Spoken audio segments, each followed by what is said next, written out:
All right, in this lesson, we're going to be looking at the financing activities section of the statement of cash flows. This is very much similar to the investing, except we're looking at financing transactions. So if you understand the why, what's going on in the transaction, this is really simple to complete. So let's get started with reviewing the financing activities section of the statement of cash flows. So remember that this represents cash inflows and outflows related to the exchange with shareholders and lenders. So shareholders, capital stock, lenders in the form of loans. Now, examples include cash used to repay lenders, cash used to repurchase stock from shareholders, cash used to pay dividends to owners, cash received from borrowing funds, and cash received from issuing shares to shareholders. So we've got a little bit more things to think about here than our investing section, but all of it very much doable and understandable if you really understand what's going on in these transactions.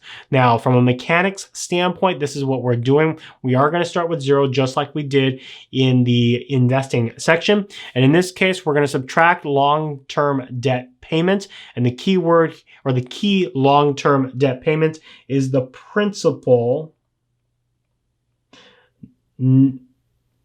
not interest. Interest is operating. So the principal, not the interest, is going to go here. So if we pay the principal, it comes off of this section. Then we're going to add to it any long-term debt issuance. So if we take out debt, we're going to receive cash from the bank. So that increases our cash. So we're going to add that to this section because we didn't sell anything to get it. We actually are borrowing the money. Hence why the principal payment is also going to come out of this section as well. Then any equity paid to shareholders in the form of dividends, or maybe we're going to redeem their common stock, which is kind of rare. But if that happens, we're going to subtract it because we're going to need cash to pay the dividends and pay to the rebuy that common share. The other thing that we're going to do when it comes to common shareholders is that if we issue new equity shares to shareholders, then we will get cash by exchanging common stock with our shareholders. So that brings in cash. So we're going to add it to this section. Once we've done that, that's going to get our net cash flows provided by or used in financing activities. Now, it's important to know that we're only going to include exchanges made in cash here. If we are exchanging some of this for an investment item like a tangible asset, we don't include it in this section. So only cash transaction would be included in here.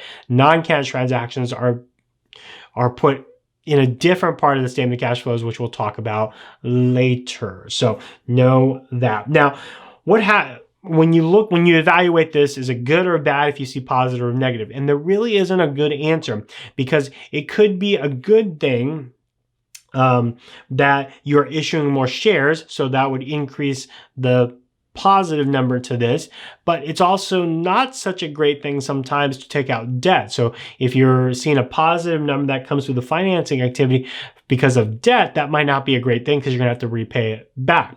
You also don't necessarily want to see this negative, because that means that you might be paying dividends, which dividends might be bad from a company standpoint, good from an investor standpoint, but you're losing cash, which you can't use to make investments in the company. So it's hard to say when you're looking at this, is it better to have net cash flow provided by or used in financing activities? It just depends what you're doing at the end of the day. All right. So let's look at an example to help you through this section. Again, understand what's going on in each transaction.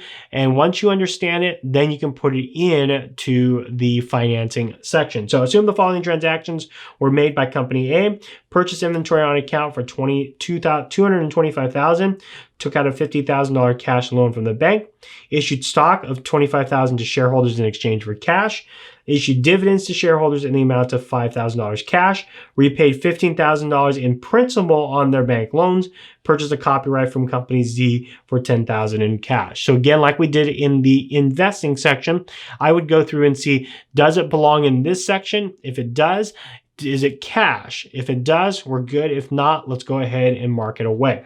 So purchase inventory, that's operating. So we'll cancel that out. Took a $50,000 cash loan from the bank. That's good. Issued stock for $25,000 to shareholders in exchange for cash. That's good. Issued dividends to shareholders in the amount of $5,000 cash. That's good.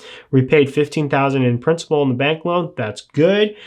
Purchase copyright, that was in investing. So now that we've taken 2 away, we've got 4 left, and we're just going to go ahead and list them in the order that we see them, and we're going to plus or minus based on what's happening here. So in this first one here, we took out a loan for $50,000 cash from the bank. So because we took out the loan, that means we're receiving cash. We're going to add bank loan in the amount of $50,000. So we took out the loan, so we're receiving cash from the bank. Next one, issued stock of $25,000 to shareholders in exchange for cash. So we're going to add that because in order to do that, we had to receive $25,000 in order to sell common stock to shareholders. So issued new stock in the amount of $25,000. So we'll add that. Issued dividends to shareholders in the amount of $5,000 cash. So if we pay a dividend, that means cash goes out to our shareholders. So we'll subtract dividends paid, and we'll parentheses 5,000 because we're paying that. And last thing here, we're paid $15,000 of principal on their bank loan. Because we're paying back the bank for a loan of $15,000, we're going to subtract that. So paid principal on loan. In this case, it's $15,000. So now that we have all of that, we're going to add up our last column. Our last column is $55,000 positive. And again, is that good or bad? Well, some would say we're not sure because we took out a bank loan, so that's bad. We issued new stock, that might be good.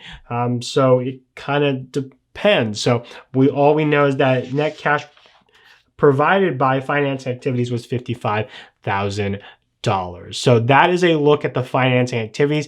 Like I said, investing in finance are pretty easy if you understand what's going on in the transaction. If you can understand what's going on in the transaction, this is a really section to prepare. So hope you enjoyed this lesson. We'll see you in the next video.